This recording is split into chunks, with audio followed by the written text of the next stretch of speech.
आम आदमी के लिए ना पूरा जगत गुंडा है। भारत में इज्जतदार मध्यम वर्गीय होने का मतलब ही यही होता है। तुम जवानी में भी दब दब के चलोगे तो तनोगे कब? जब बुढ़ापे में कुबड़ निकल आएगा। प्रकृति वैसा होने नहीं देती आचार्य। क्या बोल रहे हो? प्रकृति वैसा होने ही नहीं देती। ओ मेरा झुन्नू, प्रकृति वैसा होने नहीं देती। मैं तो नन्हा हूं, बेचारा हूं।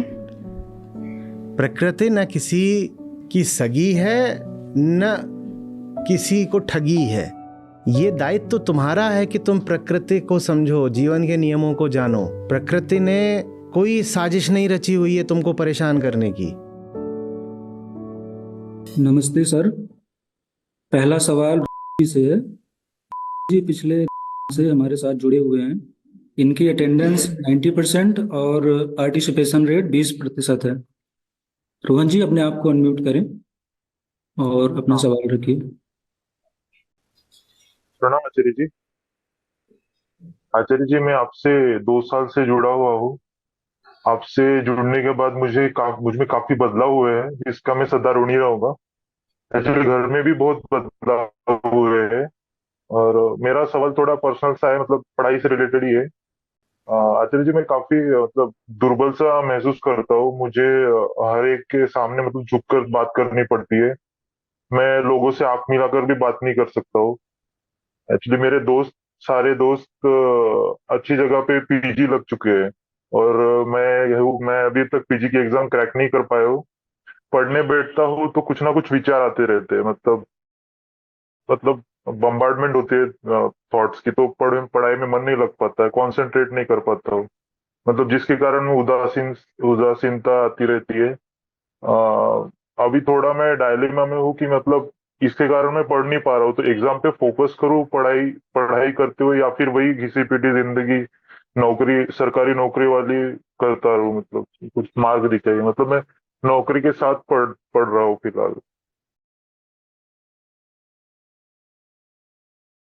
कम्युनिटी पार्टिसिपेशन रेट कितना बोला था इनका? 20%।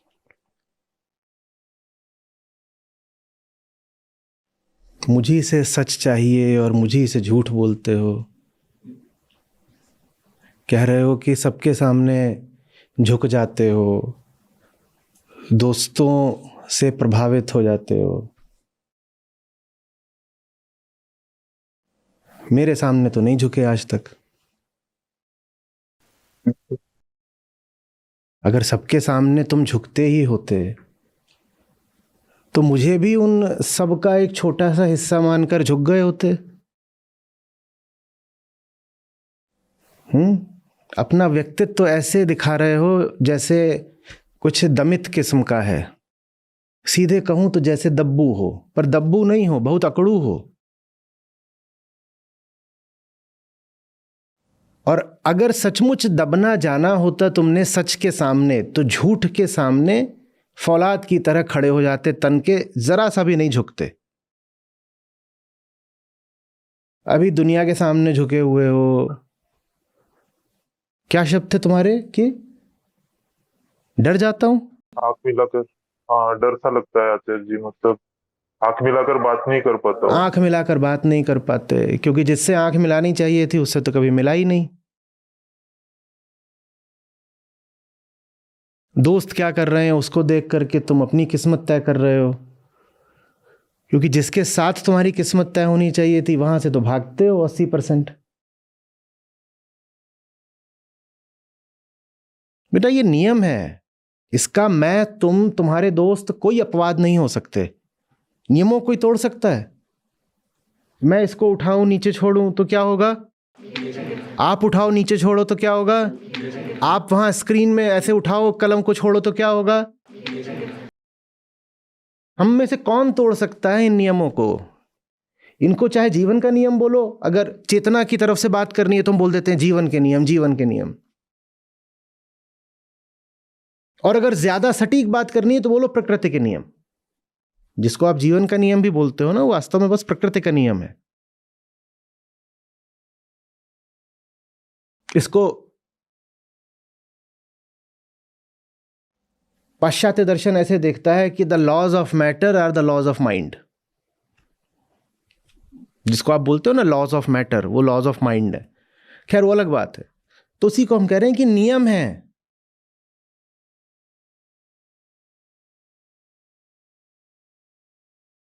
नियम है, इनको नहीं तोड़ पाओगे। कोई बोले मुझे दुनिया के सामने झुकना पड़ता है बात बात पर, तो मुझे बहुत उसमें विचार करने की जरूरत नहीं है। ये तो एक फॉर्मूले की तरह है। आपने जैसे ही कहा आपको दुनिया के सामने झुकना दबना पड़ता है, मैं तुरंत कहूंगा इसका मतलब है सच के सामने अकड़ के खड़े हो, वहां नमन नहीं हो पा रहा। जो सच के सामने नमित नहीं हो सकता वो दुनिया के सामने दलित रहेगा। या तो यहां नमित हो जाओ या वहां दमित हो जाओ।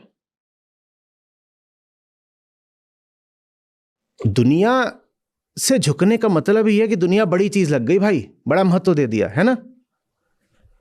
दुनिया बड़ी कैसे लगेगी अगर आपको पता हो कि सचमुच बड़ा कौन है।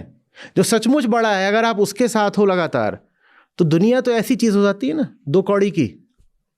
वहां फिर धड़कनें थोड़ी तेज हो जाएंगी कि किसकी नौकरी लग गई, किसने क्या कह दिया, कोई मेरी निंदा ना कर दे, अरे उसका करियर आगे निकल गया। फिर थोड़ी ये होगा कि अरे ये क्या हो गया क्या। ये जो सारी भीरुता होती है और बलहीनता और सिकुड़ा और सकुचा जीवन, ये सिर्फ और सिर्फ, नियम बता रहा हूं, अपना कोई मत नहीं अभिव्यक्त कर रहा, नियम बता रहा हूं। ये सारा डर, ये कायरता सिर्फ एक जगह से आते हैं,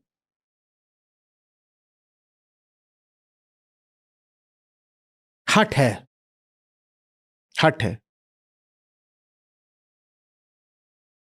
सच नहीं मानूंगा और झूठ के तलवे चाटूंगा। सच नहीं मानूंगा और झूठ बोलेगा जूते चाट, तो जूते भी चाटूंगा। अजीब सी बात है और यह चीज मुझे बड़ा विस्मित करती रही है।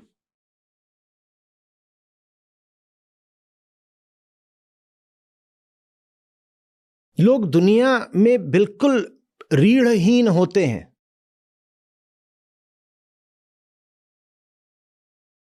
इसको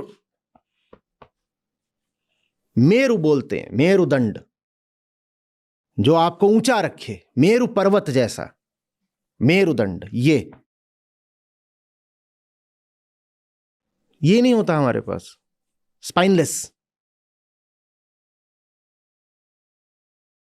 और आम आदमी को दुनिया के सामने ऐसे घुग्घू बन के चलने में कोई समस्या नहीं आती। चाटुकारिता हमसे करवा लो, तलवे चटवा लो। और भारतीय चरित्र तो साइकोफेंसी में हमेशा से आगे रहा है।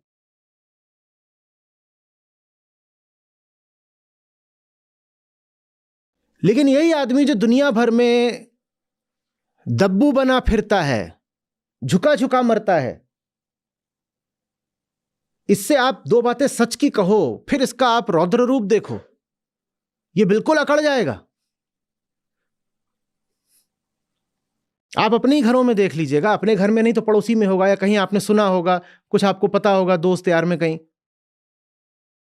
दुनिया भर के दब्बू, कायर, डरपोक, मेरुदंडहीन लोग जब सत्य की, गीता की, अध्यात्म की बात आती है तो देखा कैसे चौड़े हो जाते हैं। नहीं, ये नहीं चलेगा मेरे घर में।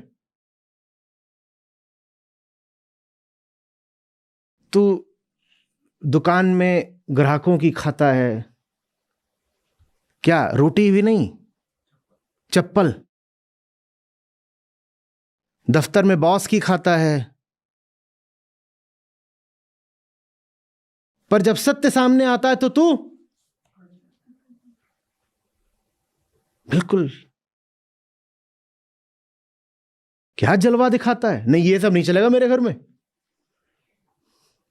बाकी जितने उपद्रव है सब चलते हैं तेरे घर में, सच नहीं चलेगा तेरे घर में। और उस समय पर तुम उसकी ठसक देखो, ये नहीं होने दूंगा मैं, ये नहीं चलेगा। तूने इतना ही संकल्प, ऐसी ही दृढ़ता अगर झूठ के खिलाफ दिखाई होती तो तेरी जिंदगी क्या से क्या हो गई होती।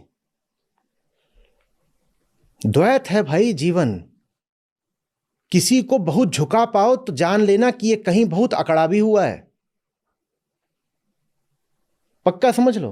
अगर किसी को देखो कि वो जगह जगह पर झुका हुआ है तो ये भी जान लेना कि कहीं पर ये बहुत अकड़ा हुआ है। अब झुकना अकड़ना तो साथ चलेगा, क्योंकि जीवन माने द्वैत। प्रश्न बस ये है कि झुक कहां पर रहे हो और अकड़ कहां पर रहे हो। झुकना भी होगा, अकड़ना भी होगा। चुन लो कहां झुकना है, कहां अकड़ना है।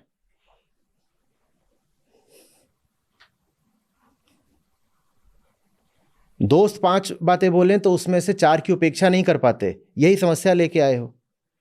मैंने 5 बार बोला तो 4 बार मेरी उपेक्षा करी, इसी को 20% पार्टिसिपेशन रेट बोलते हैं। ठीक। दोस्त की 5 बात में से 4 बात तुमने ऐसे ही उपेक्षित छोड़ दी होती तो अभी मुंह इतना छोटा सा नहीं हो गया होता।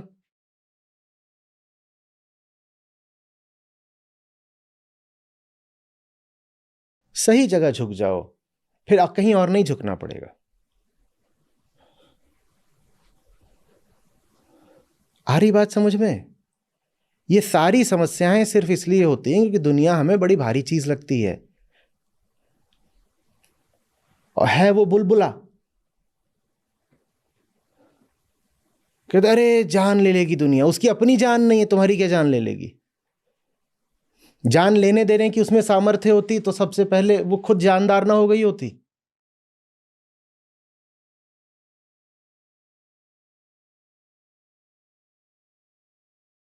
वही जैसे चुटकुला चलता है ना कि तुझे पता है मैं कौन हूं, ये दुनिया है। या कि क्या बोलती है, तुझे पता है मैं कौन हूं। बोलो बेटा वो तो आपको भी नहीं पता आप कौन हो, और मुझे अगर पता भी चल गया आप कौन हो तो उससे इतना नहीं हुआ कि मैं आपकी इज्जत और कम कर दूंगा। आपके लिए तो अच्छा यही है कि मैं भ्रम में रहूं कि आप कौन हैं। जैसे जैसे आपका राज खुलता जाएगा, मैं जानता जाऊंगा कि आप कौन हैं सचमुच, वैसे वैसे तो आपका महत्व तो मेरी दृष्टि में और कम होता जाएगा। और ये मुझसे मत पूछिए कि आप कौन हैं, बेहतर यह है कि आप खुद पता कर लें कि आप कौन हैं। उसके बाद इधर उधर दूसरों को धमकाने और डराने दबाने की जरूरत नहीं रहेगी।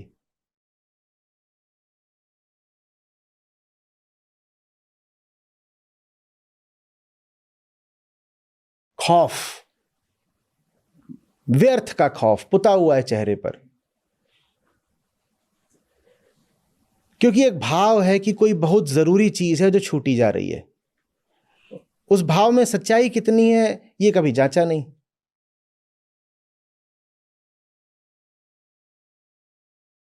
कोई क्यों डरेगा, सोचो तो सही। कोई क्यों डरेगा अगर उसको पता हो कि जो मिल सकता है वो भी एक सीमा के आगे महत्व का नहीं है, जो छूट सकता है वो भी नहीं है। कोई क्यों डरेगा। और आप तो पढ़े लिखे आदमी हो, जवान हो, शरीर है अच्छा, अभी उम्र बाकी है, बीमार भी नहीं लग रहे हो। क्या जरूरत होनी चाहिए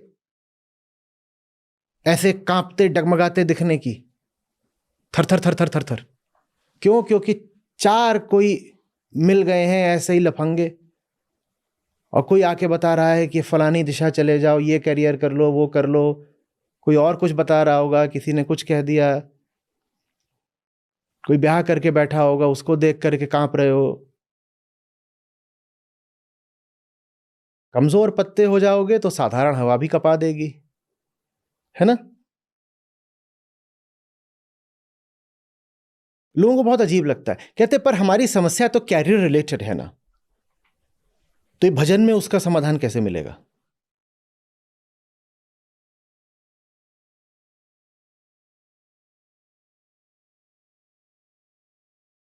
you see, I am so wise.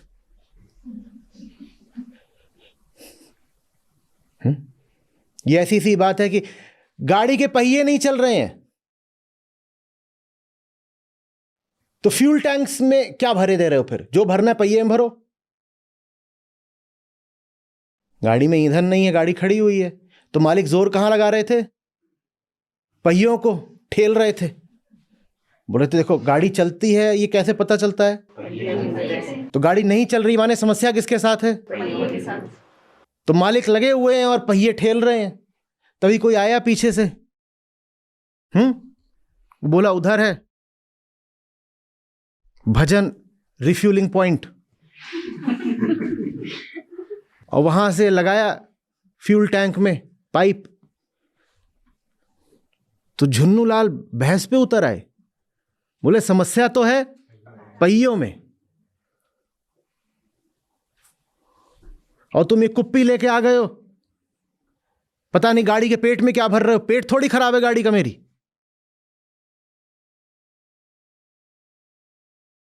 और ये जो तुम इसमें डाल रहे हो वो तो इतना असमर्थ है कि वो खुद नहीं चल सकता, पाइप में लोट कर आ रहा है, तो मेरे पहियों को क्या चलाएगा?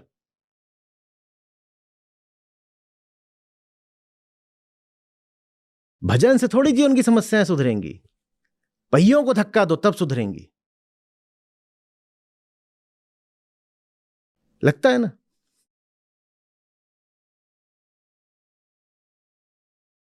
ये पता ही नहीं है मैं कौन हूं, कर्म किसको कहते हैं, जीवन यापन किसको कहते हैं। बुद्ध ने सम्यक आजीविका की बात करी, वो क्या चीज होती है कुछ पता नहीं है। मैं कौन हूं, रुपए पैसे से जीवन का रिश्ता क्या होता है कुछ पता नहीं है। कर्म जब लगातार करना ही है तो किस दिशा में होना चाहिए कभी सोचा नहीं, ये सब कुछ नहीं पता है। और जा रहे हैं करियर काउंसलर के पास। तुम्हें करियर काउंसलर की जरूरत है या गीता की? बोलो। गीता की।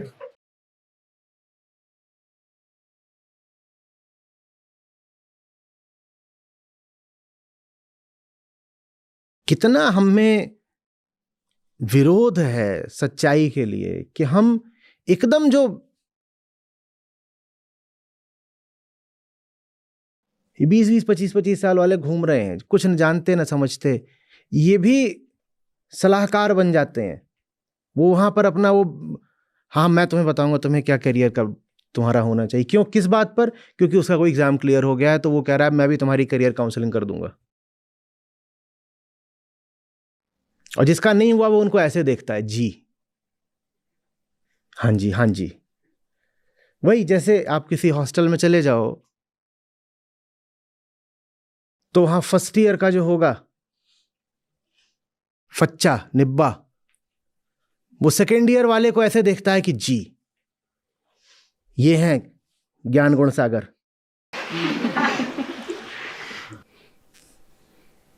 होता नहीं होता है, और सर करके बात करी जाती है। इसको सर बोल रहे हो, इसके तो सर अभी तक उगा ही नहीं है, ये सिर्फ धड़ है अभी।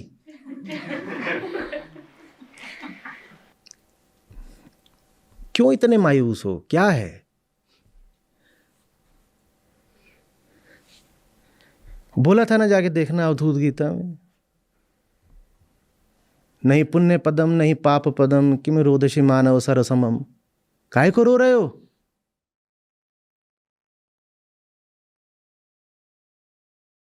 क्या हो जाएगा? ये सवाल हम पूछते ही नहीं। एक वेग डिप्रेशन, और डिप्रेशन जब भी होगा वेग ही होगा, क्योंकि क्लियर हो जाए तो डिप्रेशन काहे को रहे। Hazy feeling of unease, more than unease, a hazy heaviness. कोई पूछे कि किस वजह से, नहीं बता पाओगे। सारी समस्या यही है, वो हैवीनेस है ही इसीलिए क्योंकि तुम बता नहीं पा रहे हो किस वजह से। गो इनटू इट, उसकी जांच पड़ताल करो, पता चलेगा कुछ नहीं है, कोहरा है बस। जैसे कि आप कोहरे को अपने सामने देखो और आपको लगे कि ये कोहरा थोड़ी है, ये इमारत है। कोहरा इमारत जैसा लग सकता है ना, बड़ी भारी एक इमारत खड़ी हुई है सामने, और अगर कोहरा इमारत जैसा लगेगा तो कोहरे का वजन कितना हो जाएगा? बाप रे बाप, उसमें कोई वजन नहीं है। उसका वजन बस इस बात में है कि वो कोहरा है। जैसे ही स्पष्टता आएगी वजन हट जाएगा, वो जो बर्डन की प्रतीति होती है, वो जो बोझ सा सर पे रहता है वो हट जाएगा, क्योंकि बोझ वास्तव में है नहीं, कोहरा है जो बोझ जैसा प्रतीत हो रहा है।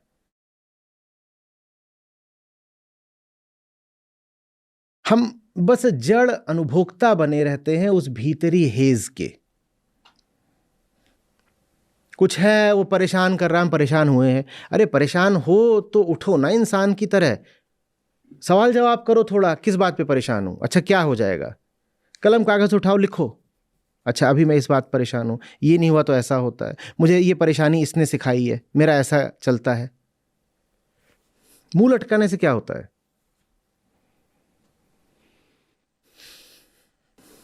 तुम जवानी में भी दब दब के चलोगे तो तनोगे कब? जब बुढ़ापे में कुबड़ निकल आएगा।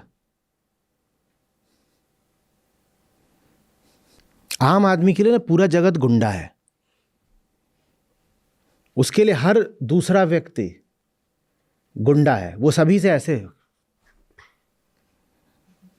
भारत में इज्जतदार मध्यम वर्गीय होने का मतलब ही यही होता है।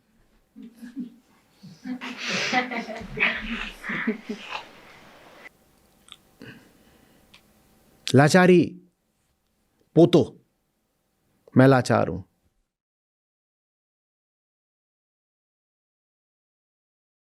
अच्छे से विश्लेषण करो, किस बात को लेके परेशान हो, क्या बिगड़ जाएगा तुम्हारा, क्या बिगड़ जाएगा, पूछो।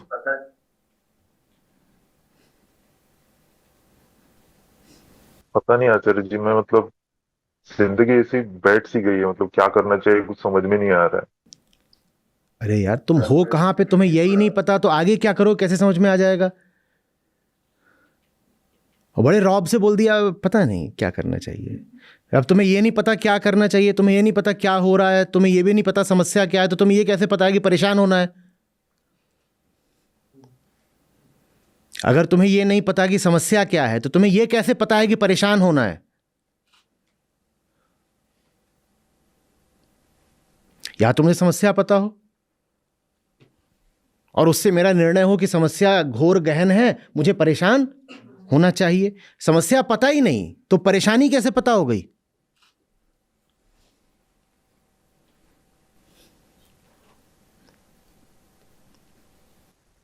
आचार्य जी, मैं 2-3 साल से एग्जाम के लिए प्रिपेयर कर रहा हूँ, लेकिन मुझसे वो एग्जाम पास नहीं हो पा रही है, तो मुझे मतलब थोड़ा सा। तो एग्जाम का तो मतलब यही होता है ना कि ज्यादातर लोगों से पास नहीं होगा। तुमने क्या सोच के फॉर्म भरा था? एक्चुअली कोविड में मुझे डिप्रेशन सा हुआ था। क्या हुआ था? डिप्रेशन डिप्रेशन से जूझ चुका हूँ मैं कोविड में। तो उसके बाद से मतलब आपको अभी 2 साल से सुना तो मैं मुझे थोड़ी ये आप वो थोड़ा। ये किस भाषा में बात कर रहे हो अब? वो थोड़ा भाषा भी पैनी होनी चाहिए, धारदार। वेग छितराई हुई भाषा में बात करना छितराए हुए मन का लक्षण होता है। आप जब शब्दकोश खोलते हो तो उसमें किसी शब्द का ऐसा अर्थ लिखा होता है, almost like, almost you know, ऐसा, थोड़ा सा इसका मतलब ये है, या शब्दों के स्पष्ट सटीक प्रिसाइज अर्थ होते हैं। जब शब्दों के सटीक अर्थ होते हैं तो भाषा ऐसी क्यों रहती है? You know it was like he said to me, like like, ये लाइक क्या होता है? कुछ ऐसा हुआ है जो शब्दकोश के बाहर का है, या तुम जानबूझ करके भीतर एक कोहरा बचाना चाहते हो, तुम जानबूझ करके क्लैरिटी अवॉइड कर रहे हो, और वो बात भाषा में भी दिख रही है। एग्जाम तो आपसे बाहर की बात है ना, और ये साधारण सूत्र है अध्यात्म का कि प्रकृति पर तो किसी का नियंत्रण नहीं चलता। आप अधिक से अधिक अगर स्वामी हो सकते हो तो किसके? स्वयं के। अब एग्जाम दे रहे हो, वो प्रतिस्पर्धात्मक है भाई, उसमें ऐसा भी नहीं है कि इतने प्रतिशत तुम ले आ लो तो तुम्हारा चयन हो ही जाएगा। वहां तो इस पे भी निर्भर करता है कि दूसरों के कितने प्रतिशत आ गए। तो जो कोई किसी परीक्षा का फॉर्म भरे उसको इस बात के लिए भी तैयार रहना होगा कि चयन नहीं भी हो। तुम क्या सोच के आए थे?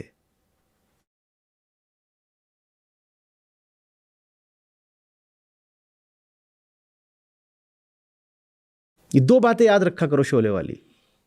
जब भी किसी परीक्षा का फॉर्म भरो और बहुत लगने लगे कि मेरा तो होना ही है। तो एग्जाम सेंटर से लौटते हुए पूछो कितने आदमी थे रे, तो होश वापस आ जाएगा। और जब रिजल्ट आए और सिलेक्शन नहीं हुआ हो तो पूछा करो क्या सोच के आए थे।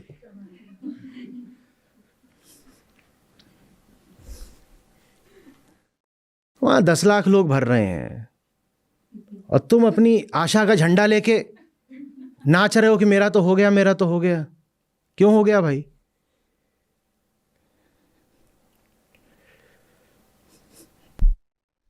हाँ, अब नहीं हुआ है तो अब जो सही है वो करो। अब जो करा जा सकता है वो करो ना, तो मुंह लटकाने की क्या बात है? आचार्य जी वैसा ही मुंह बन चुका है मेरा अभी तक। क्या? हाँ, तो मुंह तो बन ही जाएगा ऐसा। तुम बेटा आज भी नहीं लिखोगे रिफ्लेक्शन, तुम्हारा पता है।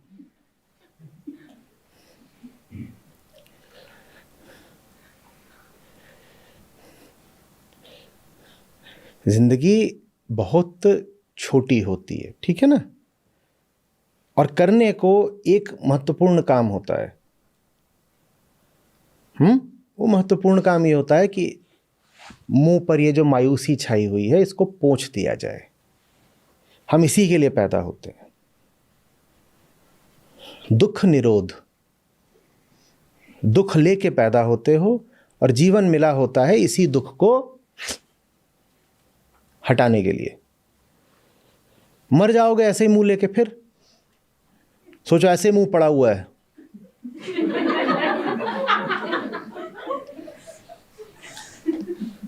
कोई आग भी ठीक से लगाने नहीं आ रहा, कह रहे देखो ये मर के भी मनहूस ही रहा।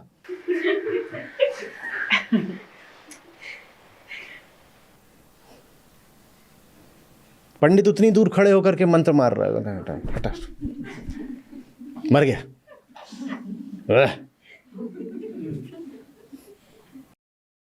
मर तो जाओगे ही, उससे पहले आनंदित हो लो थोड़ा। और आनंद नहीं आ सकता जब तक क्लैरिटी नहीं आएगी।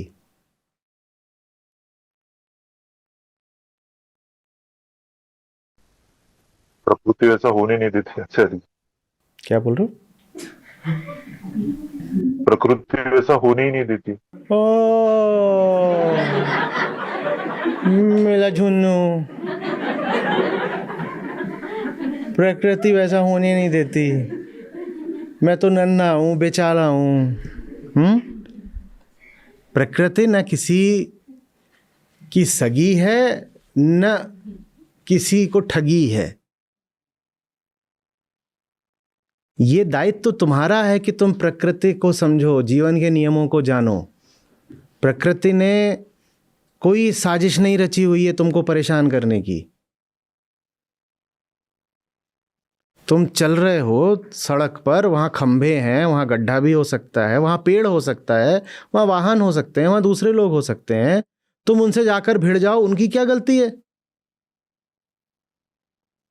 तुम जा रहे हो एक जंगल में या एक खूबसूरत बाग है, उसमें पेड़ हैं, बहुत सुंदर है, और तुम जा जाके वो दरख्तों पे अपना माथा फोड़ रहे हो और बोलो प्रकृति ने मार दिया। प्रकृति ने मार दिया? प्रकृति में पेड़ इसलिए थे कि तुम्हारा माथा फूट जाए, इसलिए थे। तुम जाके उनसे भिड़ो, इसमें प्रकृति की या जीवन की क्या गलती है? जीवन ना अच्छा है ना बुरा है,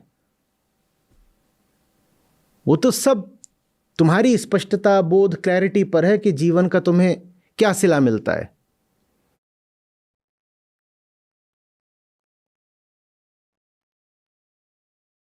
और बहुत दिनों तक तुम ऐसा मुंह रखोगे, सही बोल रहा हूं, मुंह ऐसा ही हो जाएगा तुम्हारा।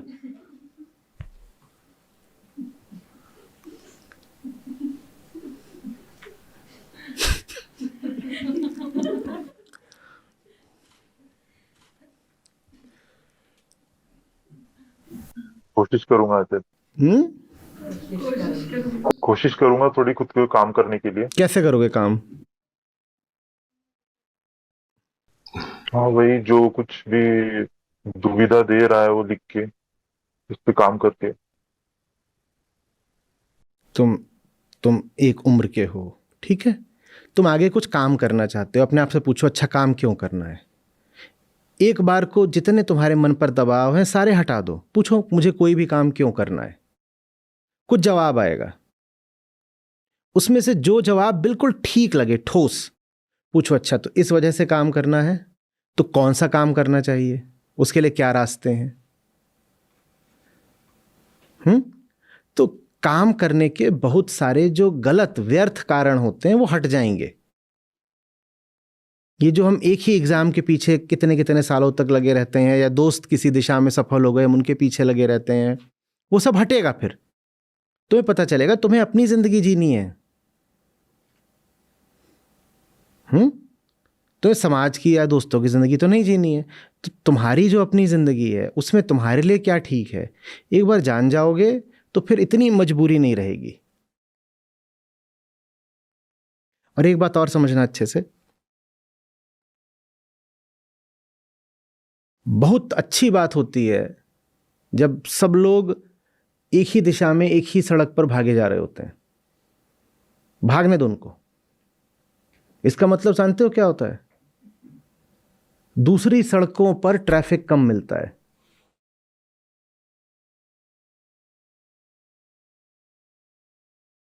इसका मतलब जानते हो क्या होता है?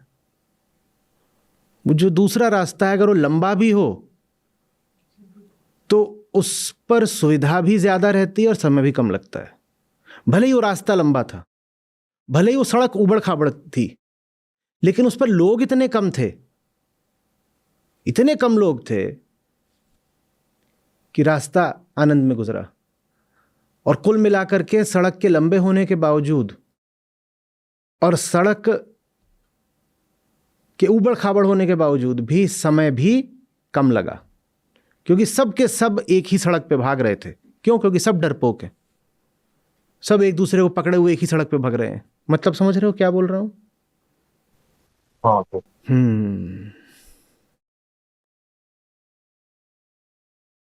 दुनिया अगर एक ही दिशा में भाग रही है तो इसको अपने लिए एक सूत्र सा बना लो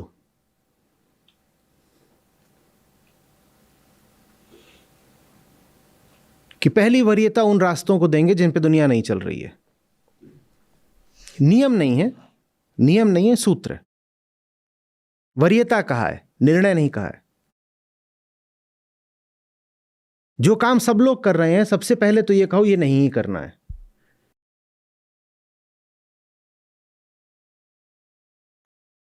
आठ लेन का एक्सप्रेस वे भी ब्लॉक हो जाता है पीक ट्रैफिक में। मतलब समझ रहे हो ना? जिस रास्ते सब जा रहे हो सबसे पहले तो उस रास्ते से बचो।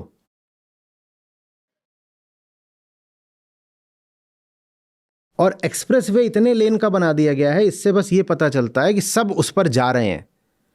जिधर को जा रहे हैं वहां जाना ठीक है, इससे पुष्टि नहीं हो जाती। सब मूर्ख हो जाएं, किसी एक विशेष जगह की ओर जाने लगे क्योंकि सबको विश्वास हो जाए कि उस जगह पर जाने से स्वर्ग मिल जाता है, तो भारी हो जाएगा ट्रैफिक। जब ट्रैफिक बहुत हो जाएगा तो वहां एक्सप्रेस वे बना दिया जाएगा। कितनी भी लेन हो सकती हैं, 6 लेन, 8 लेन, 12 लेन, 16 लेन, कितनी भी हो सकती हैं।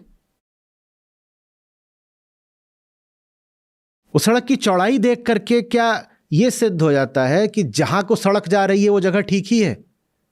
इससे बस ये सिद्ध होता है कि बहुत लोग उस तरफ जा रहे हैं। यह नहीं सिद्ध होता कि बहुत लोग सही तरफ जा रहे हैं। पहला तो यही ख्याल किया करो, जहां सब जा रहे हैं वहां नहीं जाना। मैं ये नहीं कह रहा हूं इसको नियम बना लो कि धारा के विपरीत निश्चित रूप से जाना है, पर परखा सबसे पहले यही करो, अच्छा जिधर भीड़ है वहां से बचना है, वहां नहीं जाना। क्योंकि कई बार जिधर को भीड़ जा रही होती है ना, उधर श्रेष्ठता बस ये होती है कि वहां को भीड़ जा रही होती है, इसलिए वहां को और भीड़ जा रही होती है।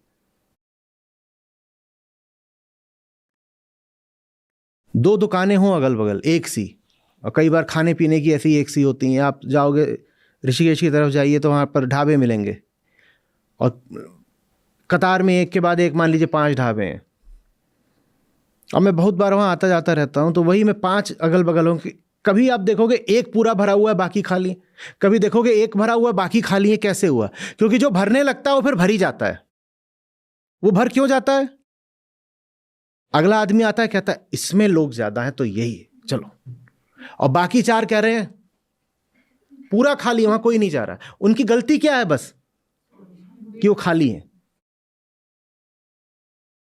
लेकिन जो उन 4 में जाकर बैठेगा उसकी मौज रहेगी, उसको आदर सत्कार भी ज्यादा मिलेगा, वो अपने अनुसार खाना बनवा सकता है क्योंकि और कोई है ही नहीं, और उसको जल्दी से भोजन सर्व भी कर दिया जाएगा, लीजिए, क्योंकि और कोई है ही नहीं। हम चूंकि डरे हुए लोग हैं, तो इसलिए हम ये नहीं देखते कि हमें कहां जाना है, हम ये देखते हैं भीड़ कहां जा रही है। सुरक्षा हमें भीड़ में लगती है, हमें लगता है दूसरे कर रहे हैं तो सही होगा ना, क्योंकि हमें ये नहीं पता, हमें स्वयं नहीं पता, हमें अपने देखे नहीं पता कि सही क्या है, तो हम सोचते हैं दूसरा कर रहा है तो सही होगा। हमने सारी बुद्धिमत्ता, सारा ज्ञान किसी दूसरे में स्थापित कर दिया है, क्योंकि हमारे भीतर कोई ज्ञान नहीं है, ये हम जान गए हैं। तो बेहतर क्या ये नहीं है कि अपने ही भीतर ज्ञान पैदा करो? आप सोच रहे हो दूसरा ज्ञानी है और दूसरा सोच रहा है आप ज्ञानी हो। ज्ञानी कोई नहीं है, अंधा अंधे ठेलिया, दोनों कूप पड़ंत।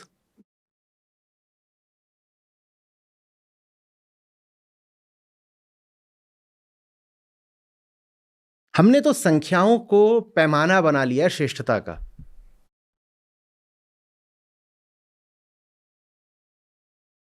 एक सज्जन थे, उन्होंने कोई आश्रम वगैरह बनवाया, वो आश्रम बनवा, लेकिन उन्होंने कुछ गैर कानूनी काम कर दिए, पेड़ काट दिए, पता नहीं क्या करा, और भी काम किए होंगे।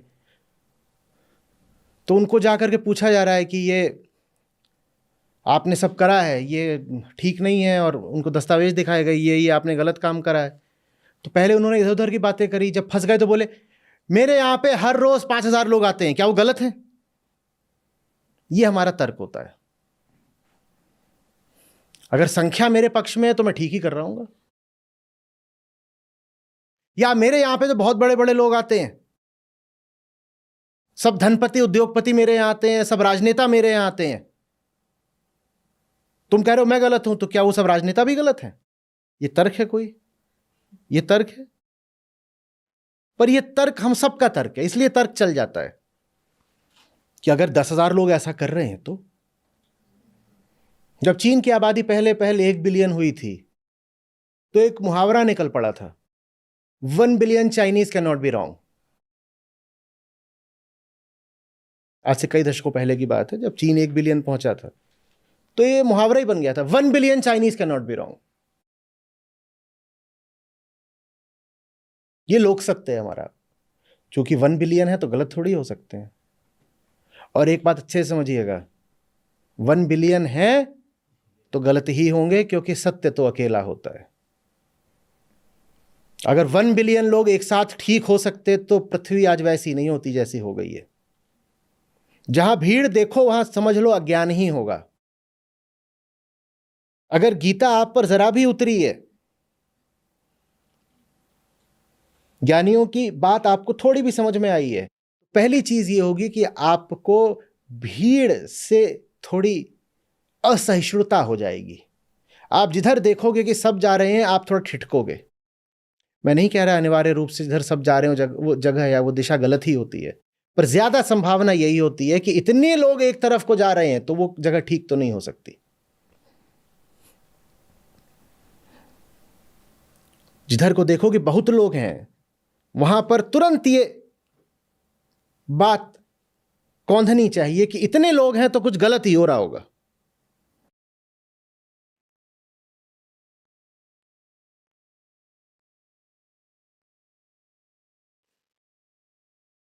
आ रही बात समझ में? और गलत नहीं तो कम से कम औसत होगा, मीडियोकर होगा। ठीक है, सही गलत कि द्वैत से हटकर देखो तो कहोगे यार इतने लोग कोई काम कर रहे हैं तो निश्चित रूप से वो काम बहुत औसत दर्जे का होगा, मीडियोकर होगा।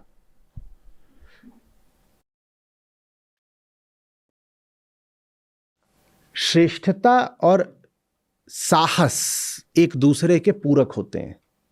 जिन्हें श्रेष्ठता चाहिए हो वो अकेलेपन का साहस दिखाएं।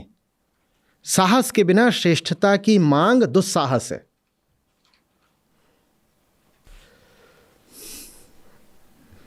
विल्हेम राइख का कॉमन मैन याद है ना, लिटिल मैन। वहां सारी बात ही क्या कही उन्होंने कि कॉमन मैन जो कुछ करता है वो बहुत मीडियोकर होता है, और कॉमन मैन ही कॉमन मैन है चारों तरफ, 99% तो वही है। तो माने जहां भीड़ होगी वहां क्या होगा? मीडियोक्रिटी, श्रेष्ठता रहित कुछ हो रहा होगा। इसको कोई अंधा नियम मत बना लेना अपने लिए, पर यह बात विचार में जरूर रखना।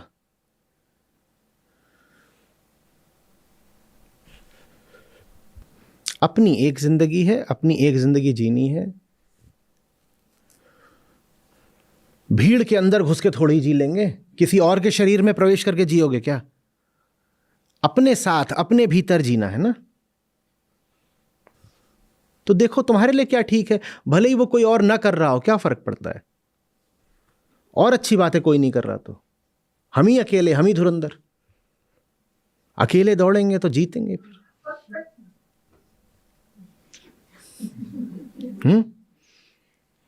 ये जीतने का फॉर्मूला बता दिया पूरा। ऐसी रेस दौड़ो जिसमें दूसरा कोई है ही नहीं।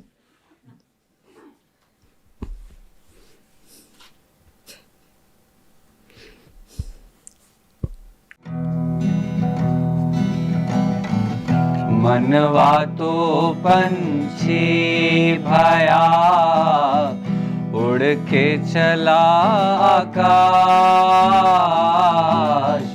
मनवा तो पंछी भया, उड़ के चला आकाश।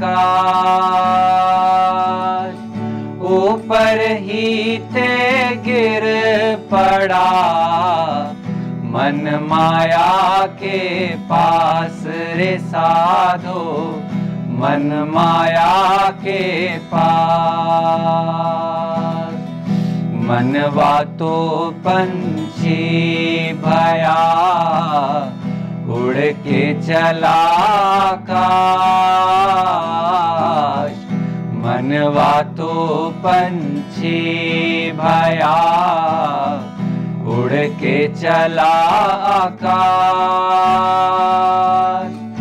ऊपर ही ते गिर पड़ा, मन माया के पास रे साधो, मन माया के पास। मन के बहुतक रंग हैं, छिन छिन बदले सोय। मन के बहुतक रंग हैं, छिन छिन बदले सोय। एक रंग में जो रहे, ऐसा बिरला कोई रे साधो, ऐसा बिरला कोई। मन के बहुतक रंग हैं, छिन छिन बदले सोय। मन के बहुतक रंग हैं, छिन छिन बदले सोय। एक रंग में जो रहे, ऐसा बिरला कोई रे साधो, ऐसा बिरला कोई।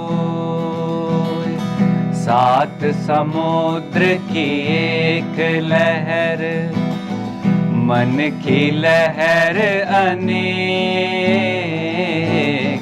सात समुद्र की एक लहर, मन की लहर अनेक। कोई एक हरिजन उबरा, डूब नाव अनेक रे साधो, डूबी नाव अनेक। सात समुद्र की एक लहर, मन की लहर अनेक। सात समुद्र की एक लहर, मन की लहर अनेक। कोई एक हरिजन उबरा, डूबी नाव अनेक रे साधो, डूबी नाव अनेक। साधो यह मन मसखरा, कहूँ तो माने रोष। साधो यह मन मसखरा, कहूँ तो माने रोष।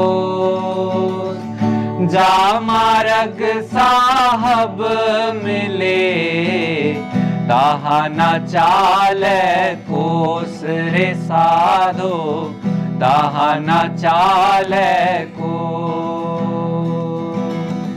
साधो यह मन मसखरा, कहूँ तो माने रोष।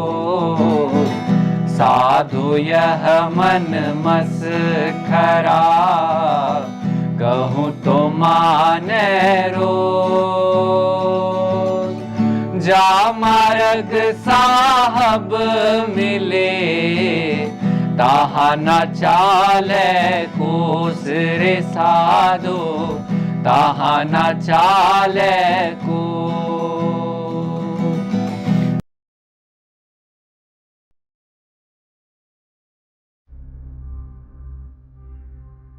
नमस्ते सभी को।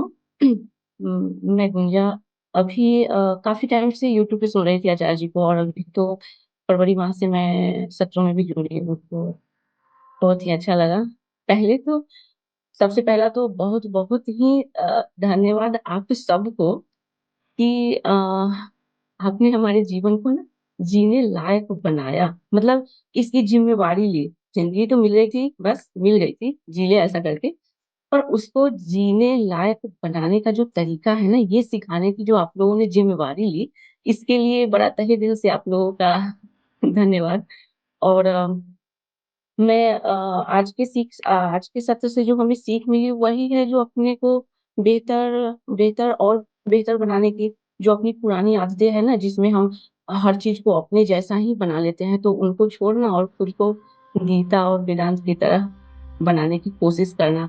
मतलब कोशिश करेंगे तभी शायद बन पाएगा ना। तो पर एक बात है जो कि जिंदगी जो हमें आपने दोबारा से दी है ना, ये बड़ी खूबसूरत है। जो पहले वाली जिंदगी थी उसको बड़ा साफ सुथरा पोंछ के और उसको सुलझा करके दोबारा से दिया आप लोगों ने, और अब इसको अच्छे से जियो। और रोज रोज ये सत्रों के द्वारा जो हमें तो घूंट दी जाती है, या क्या कहें उसको, और नया नया तरीका जो आप हमें देते हैं, तो इससे और बेहतर बनाने के लिए, तो ये बहुत ज्यादा ही कारगर है और हमारे लिए बहुत काम आ रहा है। तो मैं इसके लिए आप लोगों को तहे दिल से, मतलब हमें अपनी जिंदगी, हमें अपने जिम्मेवारी जो हमारी थी वो आप लोगों ने लिया, और उस जिम्मेवारी को इतने अच्छे तरीके से आप, मतलब आपको पता हो ना हो, पर हमें पता है कि आप क्या कर रहे हैं। तो हमारे लिए तो अभी फिलहाल सब कुछ आप लोग ही हैं। और जी इससे ज्यादा क्या कहूँ, बहुत बहुत धन्यवाद। जी, मतलब बहुत कहने के लिए धन्यवाद तो ज्यादा आपका। शब्द नहीं है हमारे पास, मतलब मैं कह नहीं पा रही हूँ कि किस तरह इस बात को व्यक्त करूँ।